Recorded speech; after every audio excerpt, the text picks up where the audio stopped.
Bonjour, mon nom est le Dr Pierre Gilbert de Plein Feu sur l'heure juste. À tous les théophiles et eschatophiles bibliques, je vous salue.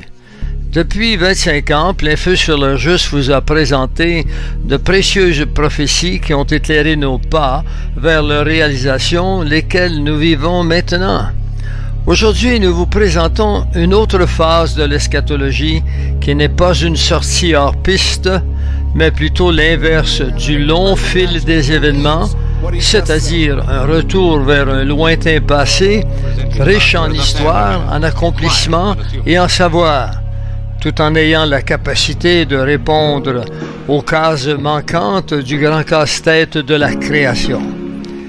C'est en montant la rivière que nous arriverons à la montagne révélatrice de la première civilisation connue sous le nom de l'Atlantide. Jamais révélations ne vous apparaîtront aussi évidentes et pertinentes. Toutefois, deux outils sont nécessaires. Il vous faudra donc ouvrir vos esprits et vos Bibles.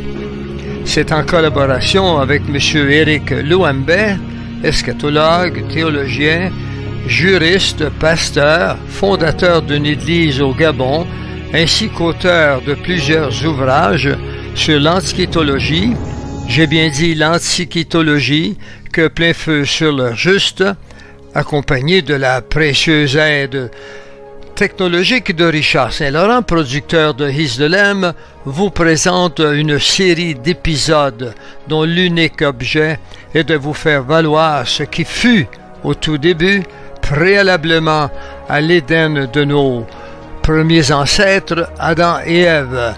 Nous croyons que vous serez bénis par cette tardive mais volontaire découverte de la part de notre Dieu commun et Sauveur Jésus-Christ, en qui tout repose. Je vous conseille de lire 12.2, Luc 12.2, tout ce qui est caché sera révélé, et Daniel 12.4 qui nous dit bien qu'à la fin des temps, la connaissance allait augmenter.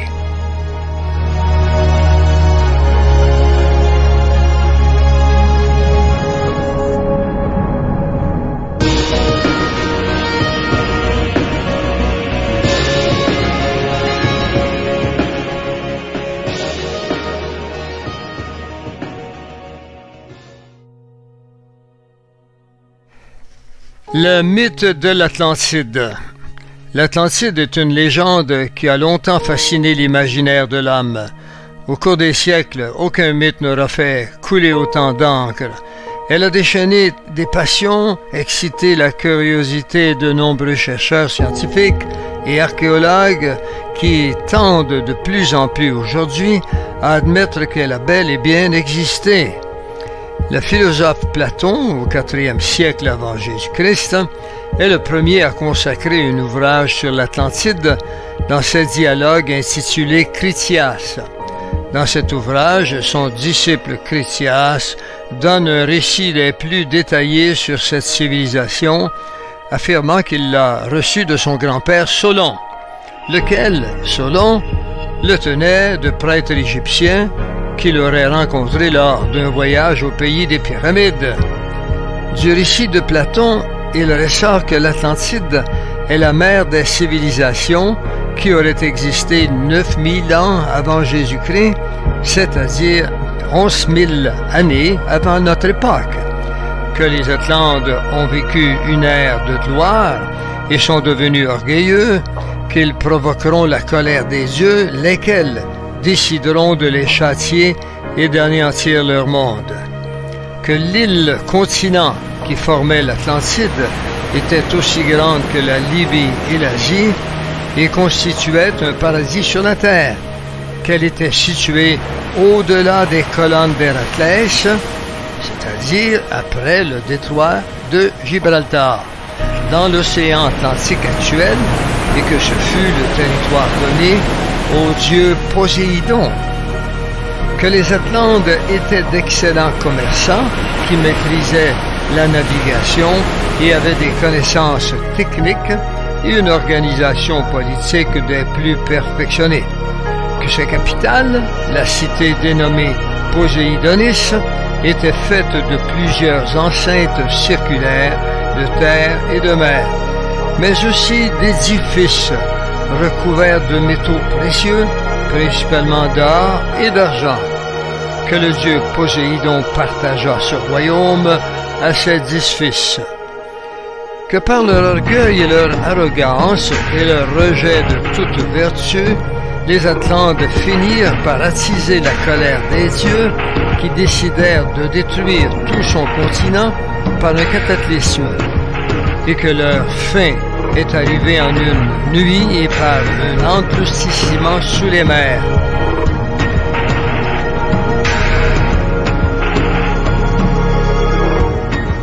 Bien plus tard, d'autres révélations seront faites sur ce mythe par un médium américain du nom d'Edgar Cayce.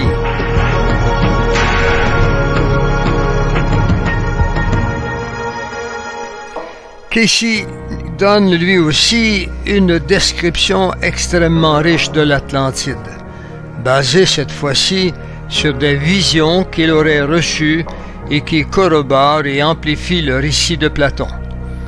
En effet, d'après Edgar Cayce, l'Atlantide a eu son commencement lorsque les dieux, ces êtres spirituels vivant dans les cieux, se sont projetés sur la terre et sont descendus pour vivre une expérience riche dans l'univers de la matière, puis ont développé une civilisation au niveau technologique très avancé que, apparemment, la nôtre aujourd'hui n'aurait pas encore atteint.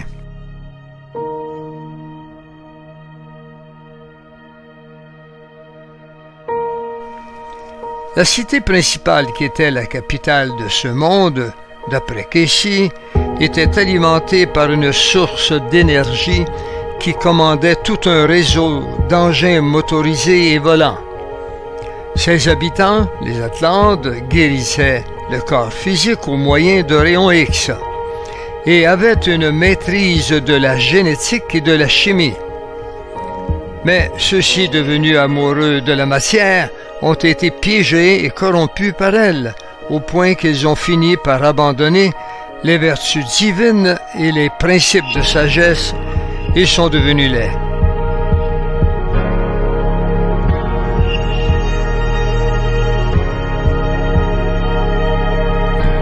Jusqu'à aujourd'hui, beaucoup de découvertes ont été faites par des chercheurs qui tendent à attester que cette civilisation n'est plus un mythe, mais qu'elle a réellement existé. L'archéologie moderne continue d'assembler des éléments de plus en plus probants de sa réelle existence. Une civilisation aurait-elle existé sur la Terre avant la création du premier homme Adam? C'est tout l'objet du présent travail. Y aurait-il quelque chose que le Créateur nous aurait caché de ce qui nous a précédés?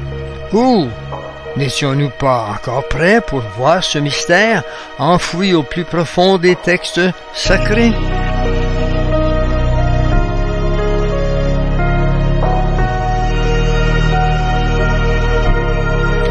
C'est au cours de ces lectures des textes sacrés de la Bible, en particulier des prophéties bibliques, que l'auteur de ce livre lui a permis d'entrevoir de façon inattendue, au cœur des récits bibliques des anciens royaumes, l'histoire connue sous le nom de l'Atlantide. Ce qui nous permettra non seulement de confirmer à bien des égards les récits du philosophe grec Platon et du célèbre médium Edgar Cayce, mais surtout d'affirmer que la Bible devient le premier livre à évoquer cette histoire des âges les plus anciens. Si tel est le cas, la supériorité de la Bible devant tous les livres qui aient jamais existé jusqu'à ce jour s'en trouve parfaitement confirmée.